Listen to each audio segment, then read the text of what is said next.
Greetings, everyone. Welcome to this introduction to Vedic culture and the Vedic period in the history of ancient India. By the end of this video series, which will be composed of 3 sessions of about 13 to 15 minutes in length, you will be able to explain the basic cultural traits of the Indo-Aryan people and their relationship to a great body of literature known as the Vedas. You will also be able to describe the Vedas themselves and their content as it relates to the Indo-Aryans' very complex ritual and religious beliefs and practices.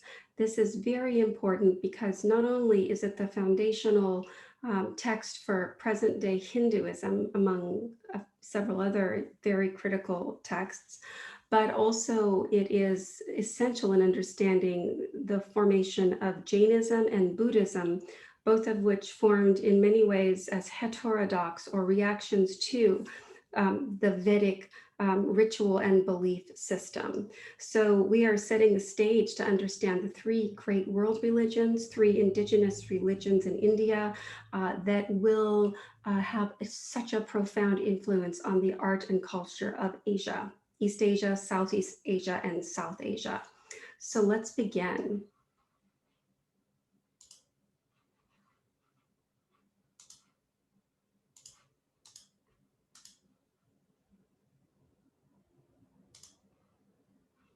Well, okay, so what we're looking at here is a map that shows the migration of a nomadic people that had a nomadic way of life in the Asian steppes around the Caucasus Mountains, north of the Caspian Sea, and above parts of the Black Sea.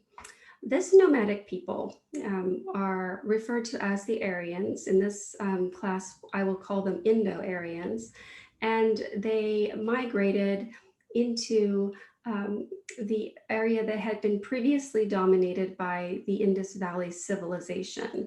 There's some debate about this migration, about the origins of the Indo-Aryan people, but what we're looking at here is the most plausible reconstruction of that migration into the north of India through the Hindu Kush Mountains. Here's a view of the Hindu Kush Mountains, which is on the Afghanistani side. You have to imagine being a nomadic pastoralist with your family and tribe confronting this magnificent wall of mountains. And on the other side is what was called the land of 7 rivers, where they were destined to settle. And that land of 7 rivers is today called the Punjab, and that is the home of the great home of the Sikhs, which is a much later religion that forms in India, which we will talk about at the end of this class.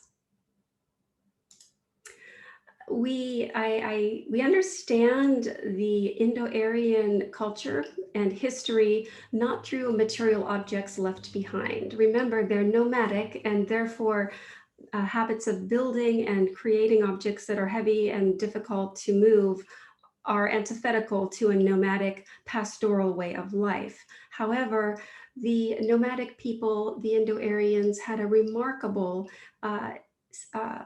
tradition of orally recording knowledge, knowledge at a number of different kinds, but particularly religious or ritual knowledge, but also knowledge relating to different tribes and different concerns that relate to the Indo-Aryan people. And so that in using these texts, which are in Sanskrit, called the Vedas, which you learned about in your previous module, we can reconstruct what we call the early Vedic period, 1700 to 1100 BCE, approximately. Different scholars adjust those start and end dates by around 100, 200 years, but this is the general frame in which we're working.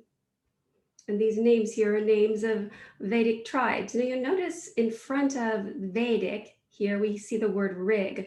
That refers to the oldest part of the body of texts that make up the Rig Veda, because they are texts that continue to be written well into the period of time that the Indo-Aryans had settled and established civilization here in the north of India. So the earliest rig allows us to understand the earliest culture of the Indo-Aryans. So we call it Rig Veda. They were semi-nomadic, as I said a moment ago, and they lived and depended chiefly on cattle. In the Rig Vedic times, the cow was the measure of value and precious. It defined a tribe, and it was its primary asset. And the primary purpose of tribal leaders was to protect and to trade with cattle.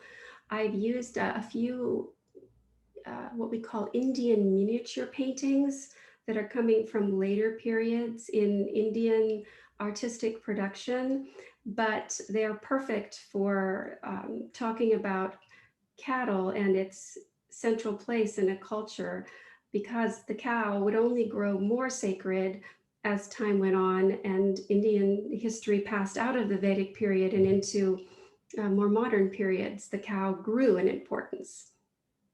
And that importance certainly is traceable to the Indo-Aryans. Gafishti literally means to search for cows. And so we know in a culture when a word captures a concept, that tells us the importance of the concept has warranted not just a sentence, but has been distilled into a word. And so the centrality of the cow and to cattle is revealed by this Sanskrit word gafishti. Means to fight for your cattle or to search for cows that have been lost. And here we're looking at a Mughal miniature from the Bikaner school, probably around, I think the mid 1700s. And you can see in this beautiful miniature the love of the animal, because each face is a little bit different. Each is decorated or it has different spots and suggesting an idea of the cows as unique beings and not to be exploited. It should be noted that the Indo-Aryans consumed cow meat, but later in India, this became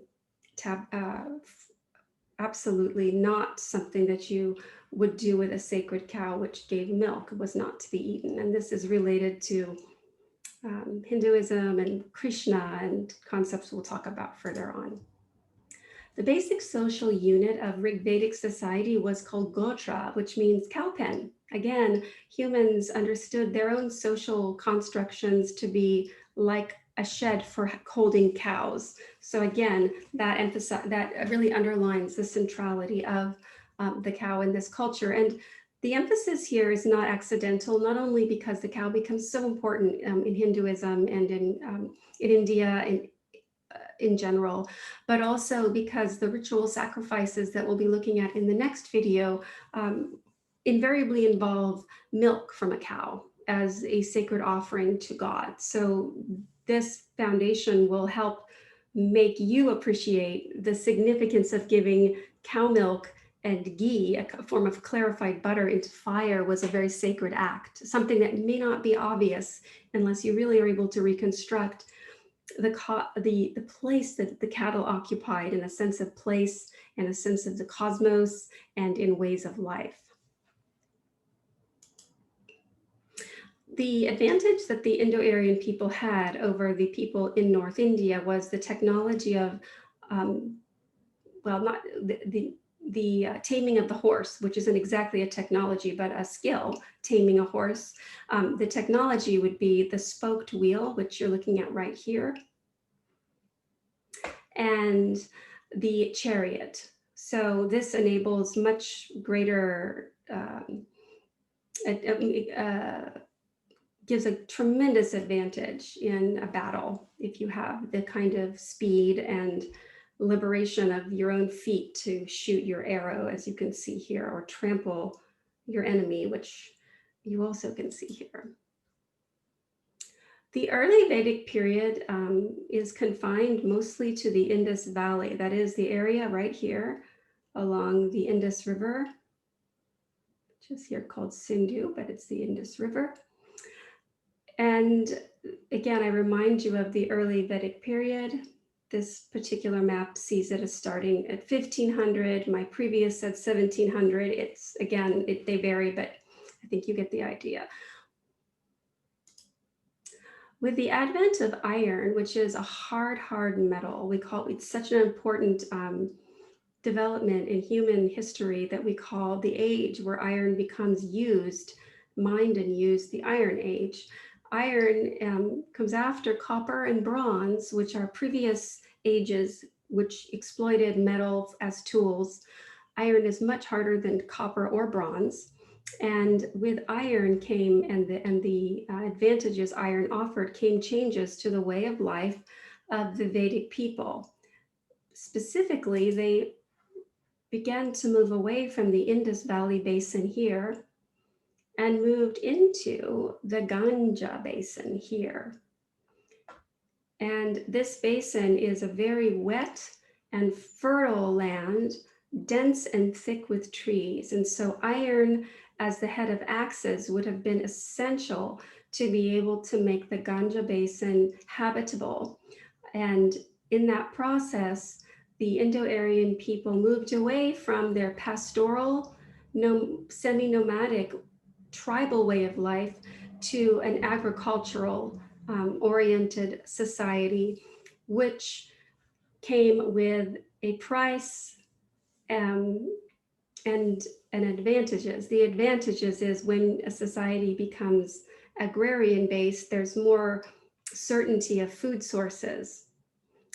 There is the possibility of building structures, developing utensils, making bowls to hold and store food, all activities that make no sense and are not possible if you're nomadic. You're following the food of your animals, or you're following animals in general. So with that, though, those advantages come questions and disputes about ownership, borderlines, and territory, matters that are of far less significance in a tribal structure where cows may get stolen, but landlines aren't so significant.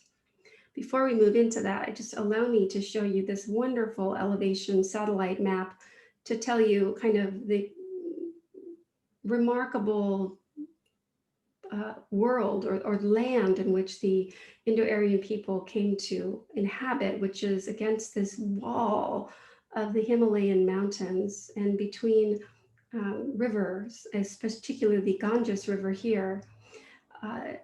This was their world, and this land is very fertile. These mountains are enormous, and the fighting dreadful. So what we find in the Ganges Basin, which we also sometimes call the Gangetic Plain, it's all coming from the river Ganges, these terms, are a great many iron and copper weapons, which tells us that this was a place of using metal, but also of fighting and battles.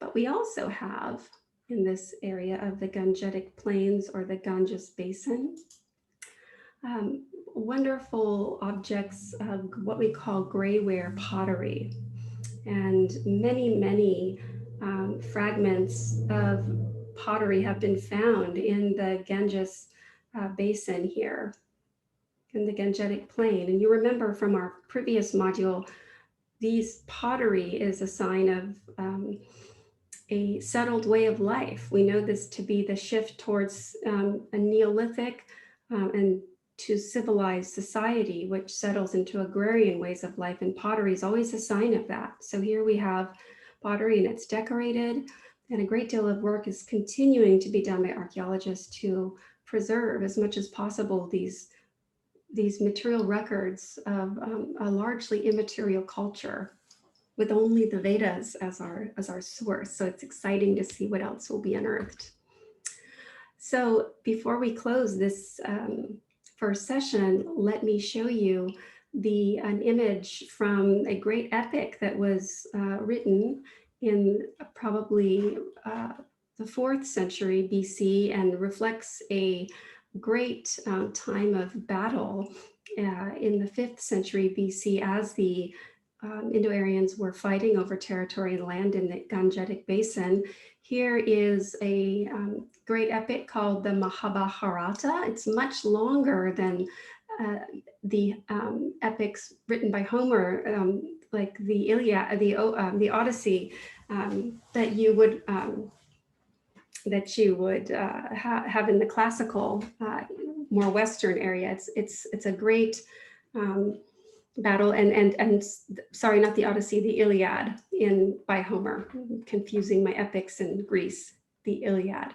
And so this is much longer, but it's just as bloody, and it tells a story of fighting over territory that is the consequence of a settling society.